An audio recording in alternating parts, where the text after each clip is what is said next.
Assalamualaikum.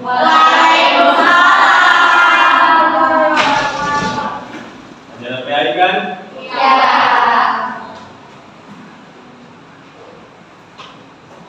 Gimana? Sehat? Masih semangat?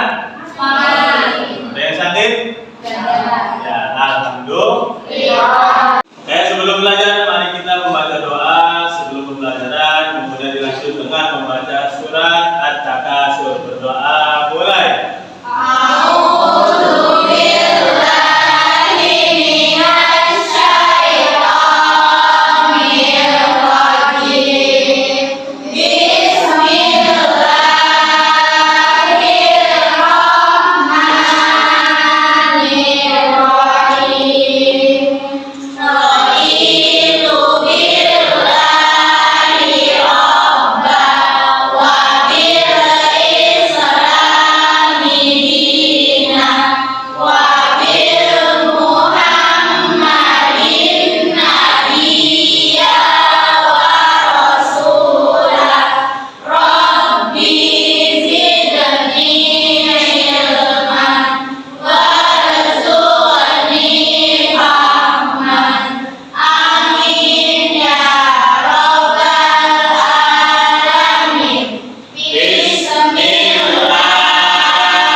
Untuk menyanyikan lagu kebangsaan.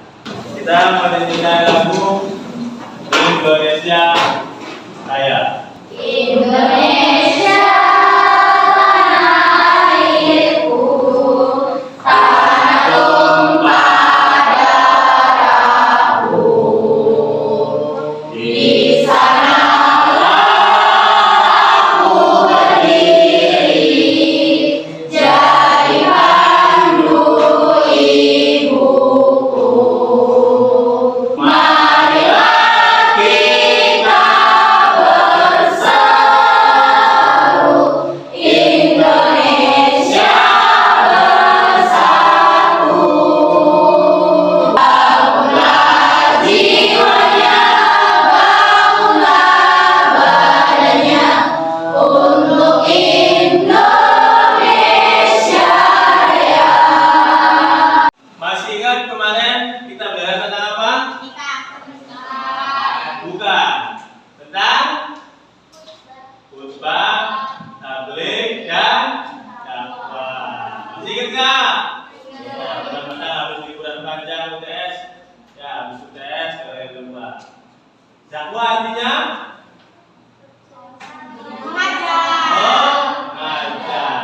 Orang yang berdakwah disebut dai. Orang yang menyampaikan ceramah disebut mubaligh. Ya, itu. Nah, sekarang kita akan belajar materi tentang hukum pernikahan. Ketentuan hukum pernikahan di dalam Sebagai motivasi, pernikahan merupakan sebuah bentuk ibadah yang dianjurkan oleh Rasulullah, karena pernikahan merupakan sebuah ibadah yang sangat luar biasa dan sangat besar pahalanya di dalam pernikahan tersebut. Ya, maka dari itu, ya, sesuai dengan sabda Nabi, an-nikah sunnati faman raghiba an sunnati falaysa minni. Ya. Nikah adalah sunnahku, kata Nabi.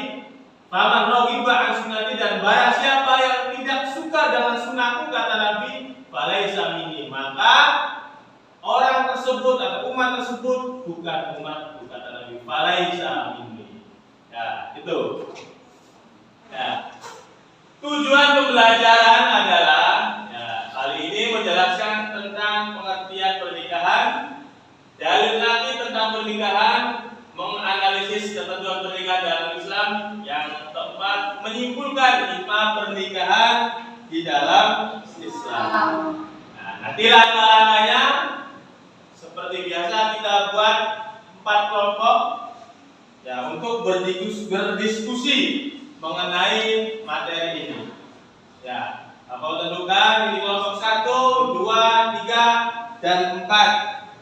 Ya, untuk mendiskusikan tentang pertanyaan pemantik dari Bapak. Ya, silakan siapkan bukunya, siapkan pulpennya, diskusi dengan teman kelompok kalian. Ya, pertanyaannya adalah, ya, mengapa dalam sebuah rumah tangga terjadi yang namanya broken home? Sekali lagi, kenapa di dalam rumah tangga terjadi yang namanya broken home? Ya, atau yang sering biasa disebut sebuah kekerasan dalam rumah tangga. Ya, silakan diskusikan, ya, 5 menit dari sekarang. Silakan kelompok 4 untuk mengomentari terhadap pertanyaan pemantik dari Bapak, yang mana pertanyaannya kenapa dalam sebuah rumah tangga terjadi broken home. Silakan saudara Titan. Oke, karena ada penceraian, kekerasan, masalah ekonomi, komunikasi yang terhambat, ketidakdewasaan orang tua, kekurangan tanggung jawab orang tua, perbedaan nilai, seperti itu. Oke, terima kasih, kasih aplaus. Kelompok berikutnya yaitu kelompok 3. Silakan, Ananda. Faktor penyebabnya yaitu adalah terhambatnya komunikasi keluarga, persoalan ekonomi biasanya, perbedaan usia yang cukup jauh, perbedaan cara mendidik anak, pengaruh sosial dari luar, baik dari tetangga, saudara, atau sahabat. Oke, terima kasih. Ya, artinya dalam sebuah rumah tangga itu banyak masalah, diantaranya karena belum cukup usia. Makanya kalian belum boleh. Ingat. Kelompok berikutnya, kelompok 2, silakan saudari Zaskia Hotit. Karena dari awal mentalnya berusia, bukan hanya mentalnya juga, dari segi ekonominya juga kurang. Iya, oke, kasih aplaus juga. Sama ya, tentang mental, tentang usia juga yang belum dewasa. Kelompok terakhir, kelompok 1, Ananda Fadlia. Karena sebagai pasangan berusia menghadapi pernikahan, serta emosi yang belum terkontrol karena pernikahan di bawah umur. Oke, terima kasih. Kita semua. Oke, setelah kita berdiskusi tentang masalah broken home, ya, sedikit Bapak menjelaskan tentang PowerPoint dan tentang materi hukum pernikahan di dalam Islam atau ketentuan pernikahan di dalam Islam. Ya, dalam PowerPoint yang Bapak bikin, ya, ini adalah gambar di mana sebuah akad nikah yang biasa orang Muslim lakukan. Kalau orang Muslim akad nikah itu ada apa? Ada naib, saksi biasanya, ada wali, kemudian apa lagi? Pelektiria, kemudian apa lagi itu adanya? Ya, penghulu, mahar dan sebagainya. Beda dengan ketika agama Hindu, ya ada pendetanya, ada api dan sebagainya. sebagainya. Nah, ini adalah min-map konsep dari Bapak dalam materi ini, yaitu yang pertama tentang dalil-dalil pernikahan, pengertian hukum pernikahan, rukun dan syarat, yang terakhir hikmah pernikahan di dalam Islam. Dalilnya, ini adalah ayat pertama dalam Quran surat An-Nisa. Bismillahirrahmanirrahim. Ya ayyuhan nasu taqu rabbakumul ladzi khalaqakum min nafsin wahidah wa khalaqa minha zawjaha wa bassa minhuma rijalan katsiran wa nisaa wattaqullaha alladzi tasaaluna bihi wal arham innallaha kana 'alaikum raqiba. Atau boleh dari ayat yang lain, biasanya ada di Quran surat Ar-Rum ayat 21 yang bunyinya Bismillahirrahmanirrahim.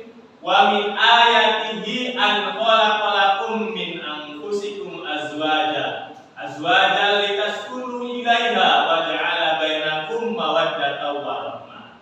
Ya, kita contohkan atau Bapak contohkan ayat yang ini saja, surat An-Nisa, yang artinya wahai manusia, bertakwalah kepada Tuhanmu yang telah menciptakan dari diri yang satu, yaitu Nabi Adam. Dia menciptakan darinya pasangannya, yaitu Siti Hawa. Dari keduanya Allah memperkembangbiakan laki-laki dan perempuan yang banyak.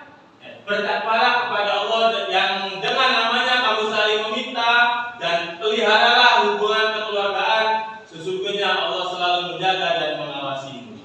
Dari ayat ini sudah jelas bahwasanya seluruh manusia atau umat manusia ini diberikan perintah untuk beribadah, khususnya beribadah dari segi pernikahan. Agar apa? Agar berkembang biak, agar mempunyai keturunan. Makanya di kitab Uqudul Rijal itu dijelaskan manusia itu diharuskan, dianjurkan untuk mempunyai keturunan. Makanya di kitab Uqudul Rijal itu di situ ada sebuah indikator ciri-ciri pasangan yang baik, ciri-ciri istri yang baik, ciri-ciri suami yang baik. Maka dari itu, carilah pasangan-pasangan yang bisa memberikan keturunan seperti itu. Ya, kemudian ini hadisnya. Ya. Kemudian hukum dari sebuah pernikahan. Ya. Di dalam bahasa Arab, nikah itu artinya menghimpun, mengumpulkan yang tadinya berbeda menjadi satu, yang tadinya haram menjadi halal, yang tadinya belum makruh menjadi mukmin, seperti itu. Ya, ini suatu akad yang membolehkan seorang laki-laki dan perempuan melakukan hubungan suami istri dengan menggunakan kata an-tahtuka, atau sering ketika jam kumpul itu ada kalimat saya nikahkan ananda dengan engkau, pilihannya dengan mas kawin sebesar 1 ton emas.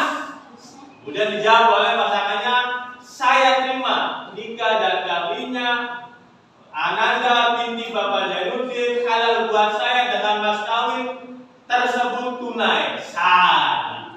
Kalau demikian berarti sudah apa? Sudah sah dan sudah menjadi mahram, sudah menjadi sah, mau apapun sah, seperti itu. Tapi di dalam undang-undang negara kita, Undang-Undang Nomor 1 Tahun 1974 Pasal 1 mengatakan bahwa perkawinan merupakan ikatan lahir batin antara perempuan dan laki-laki sebagai suami istri dalam tujuan membentuk keluarga yang bahagia dan seperti itu. Ya, ini adalah hukum pernikahan. Perlu anak-anak ketahui hukum pernikahan ada 5. Ya, ada 5: wajib, sunnah, makruh, mubah, dan yang terakhir haram. Agar anak-anak semuanya tahu bahwasanya pernikahan itu meskipun diperbolehkan, namun ada kriteria diantaranya yang menyebabkan pernikahan itu bisa wajib atau haram. Yang pertama yaitu mubah. Mubah itu jaiz dalam bahasa fikih atau boleh. Boleh saja. Nggak nikah boleh, nikah pun boleh. Artinya ya boleh-boleh saja seperti itu. Kemudian hukum yang kedua wajib. Ya, seseorang sudah dalam kategori wajib menikah apabila memiliki indikasi atau indikator ciri-ciri sebagai berikut. Di antaranya apa? Seseorang itu baik laki-laki atau perempuan sudah dewasa, baik umurnya, sifatnya, sikapnya, dan sebagainya. Kemudian apa? Kemudian dia sudah bekerja, sudah punya penghasilan, kemudian dia sudah punya tabungan dan sebagainya. Ya, kemudian secara syahwat dia itu sudah tidak mampu membendung syahwatnya, maka dengan demikian seseorang tersebut hukumnya wajib menikah, tidak boleh nggak menikah. Kalau ditahan terus, maka nanti berdosa. Sudah wajib. Ya, umurnya sudah 20 ke atas. Kalau masih 15 belum boleh. Kalau sudah 20 ke atas, maka harus menikah. Ya, kemudian di undang-undang pun sama. Ya, bangsa Indonesia boleh menikah minimal umurnya 19 tahun. Kalau di bawah masih belum boleh. Selanjutnya hukumnya sunnah. Sunnah bagi seseorang yang secara umur dia sudah 20 ke atas, secara material, ya, materi, kemampuan, menafkahi dia sudah punya. Ya, kemudian secara dewasa dia sudah dewasa seperti bapak-bapak atau ibu-ibu, tapi dia masih mampu menahan syahwatnya. Ketika ada perempuan dia nunduk, astagfirullahaladzim.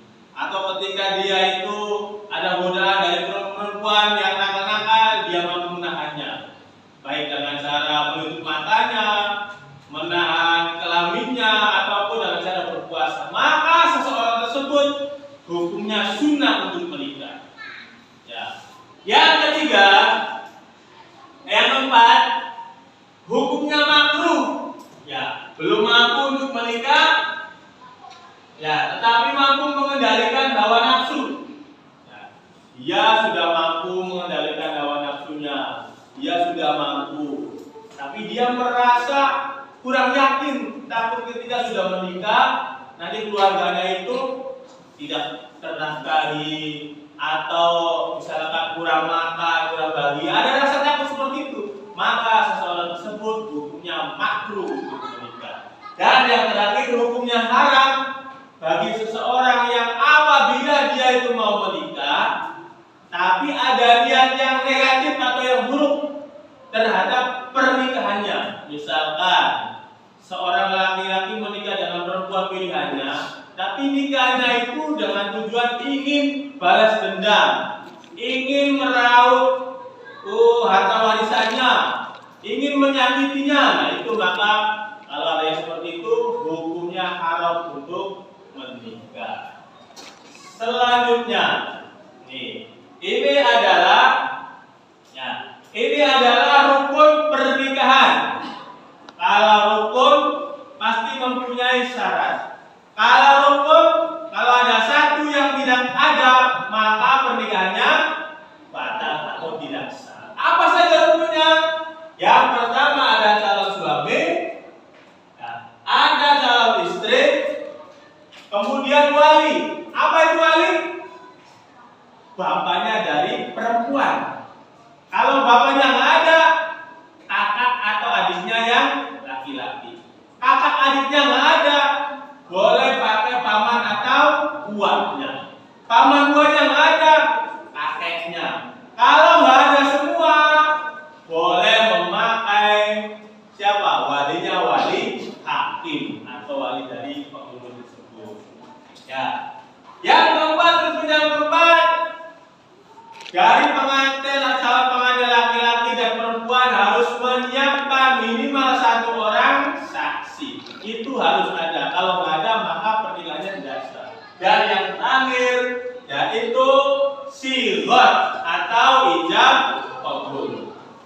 Seperti apa kalimatnya ijab qabul itu? Misalkan wali mengatakan, wahai janda, wahai janda salah. Wahai Farid, saya nikahkan engkau dengan wanita pilihanmu, yang mana wanita pilihanmu bernama Danda yang merupakan anak kandung saya, yang diberi mas kawin berupa sandal jepit, sholat spontan, dibayar tunai. Kemudian laki-lakinya tempatnya bilang, saya terima nikah dan kawinnya Danda binti Bapak Jainuddin dengan mas kawin sandal jepit salah tontang tersebut dibayar tunai. Alhamdulillah. Itu adalah contoh daripada ijab qabul. Ijab itu ya membacakan apa yang mau dikabulkan oleh wali, kemudian diterima oleh calon pengantin laki-laki. Saya terima seperti itu, contohnya seperti itu. Ya, itu rukunnya. Lanjut, ini resepsi nggak penting. Ya, awas kalau mau nikah jangan urus resepsi karena resepsi itu lebih mahal daripada mahar. Ya, sedangkan pernikahan itu murah. Kalian punya uang 1 juta pun bisa menikah dengan pasangan kalian. Tapi kalau memikirkan resepsi sampai kiamat nggak bakal selesai. Karena apa? Pengennya yang wow, nama kejadian aneh. Ya enggak? Pengennya tendanya itu 10 hektar, 1 kampung dibangun semua, ya nggak nikah nantinya. Kasihan. Nanti sebelum nikah kiamat duluan. Ya. Tuh. Ini adalah hikmah pernikahan. Hikmah pernikahan meningkatkan ibadah. Karena di dalam pernikahan itu banyak ibadah-ibadah yang tertuang di dalam pernikahan. Kalian bikin kopi untuk suami, ibadahnya 1 gunung Uhud. Kalian nanti kalau punya anak, nyebrokin anak, ngurusin anak, kalian dijamin masuk surga. Karena apa? Ngurus anak. Suami datang habis kerja dipijitin suaminya, dapat pahala. Seperti itu. Karena apa? Sekali lagi di dalam pernikahan itu terdapat sebuah ibadah yang sangat luar biasa. Kemudian memenuhi kebutuhan biologis. Karena secara biologis laki-laki dan perempuan itu harus terpenuhi biologisnya ketika sudah dewasa. Ya, mungkin kalian sudah pada paham karena kalian kan anak-anak perawat, anak-anak kesehatan, sudah paham apa itu kebutuhan biologis atau seks biologis dan sebagainya. Seperti itu. Yang ketiga, memperoleh ketenangan dan ketentraman. Karena nanti kalian kalau sudah punya pasangan suami atau istri, di situ kalian bisa bercanda, curhat-curhatan, memberikan solusi, menyampaikan masalahnya apa, baik itu di dalam kekeluargaan atau di dalam pekerjaan. Semua yang tertuang enak. Duaan sambil mau tidur, tanggung-tanggung, seperti itu. Ya. Yang berikutnya, tentunya memperoleh keturunan yang sah, ya, keturunan yang benar-benar dari darah daging kalian dan secara syariat bukan dari anak janda. Yang berikutnya, memenuhi keluarga yang Islami. Ibu bapaknya beriman, ahli sholat, ahli ibadah, maka nanti anaknya pun sama, anak yang Islami. Oke anak-anak, masih semangat? Masih semangat? Yang ngantuk makanya dicupil dengan pulpen. Ya. Sekarang ya, nanti kita bagi kelompok menjadi 4 kelompok sesuai absen.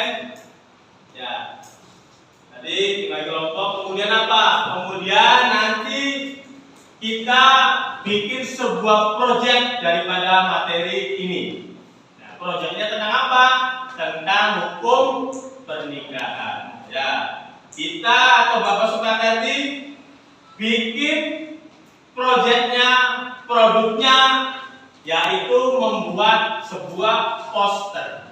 Ya, Bapak contohkan posternya seperti ini. Ya, posternya membuat poster gambar tentang pernikahan. Tahu pernikahan? Tahu. Ngerti pernikahan? Sudah pernah datang di acara pernikahan? Kalian sudah nikah? Belum. Nanti yuk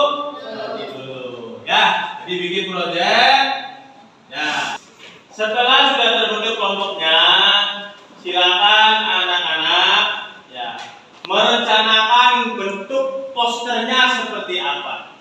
Ya. Posternya bentuknya seperti apa, isinya seperti apa, silakan kalian diskusikan dengan teman sekelompok kalian. Kemudian analisis ya, sebuah pernikahan, sok analisis sebuah pernikahan yang berada atau yang mengacu kepada hukum Islam. Kemudian kalian tuangkan di dalam poster tersebut. Nah ya, Saf ya, Bos. Assalamualaikum warahmatullahi wabarakatuh. Waalaikumsalam warahmatullahi wabarakatuh. Di sini saya Dewi Kelasi mewakili kelompok 1 ingin menjelaskan tentang apa itu bahaya pernikahan di usia di bawah usia 19 tahun. Stop pernikahan dini. Di sini ada dampak pernikahan dini. Yang pertama itu pendidikan. Pendidikan itu bisa putus sekolah, membatasi kemampuan belajar, memperburuk kemiskinan lintas generasi. Yang kedua itu ada ekonomi, yaitu upah rendah, kemiskinan, pekerjaan di bawah umur. Yang terakhir itu ada kesehatan fisik dan mental. Mau presentasinya tentang poster berjalur ijazah bukan buku nikah. Dampak pernikahan dininya yaitu yang pertama ada beresiko anak stunting karena kekurangan gizi. Yang kedua itu ada meningkatnya angka perceraian karena kedua pasangan itu masih labil. Yang ketiga itu resiko meninggal saat melahirkan dini karena si ibu itu belum cukup fisiknya buat melahirkan, teman-teman. Terus yang keempat itu beresiko muncul kekerasan dalam rumah tangga karena belum ada pemikiran yang matang. Terima kasih atas presentasinya. Ya, Bapak menggarisbawahi pada dasarnya kalian semuanya setuju dan sepakat bahwasanya kalian semuanya tidak setuju dengan pernikahan dini. Maka dari itu, mari kita sama-sama mengucapkan Stop pernikahan dini.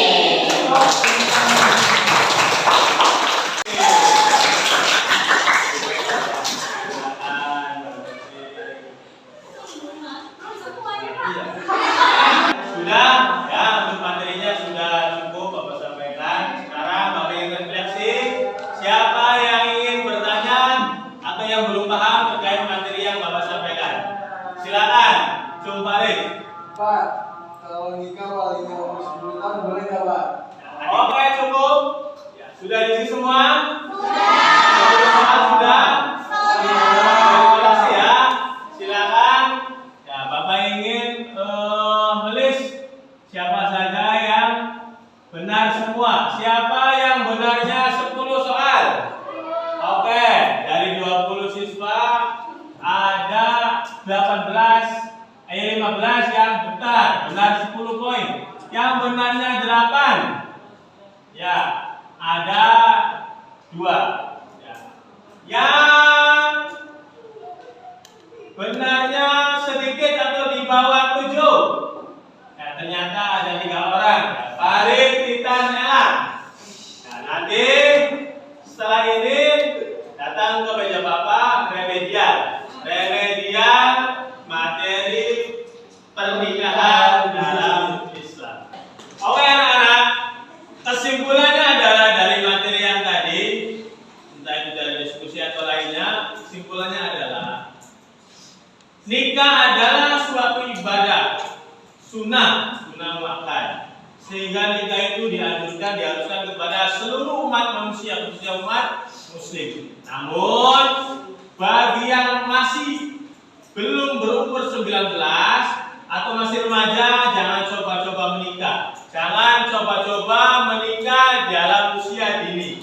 Karena tadi yang telah kalian sepakati, pernikahan dini adalah merupakan pernikahan yang nanti akan membawa sebuah masalah, baik masalah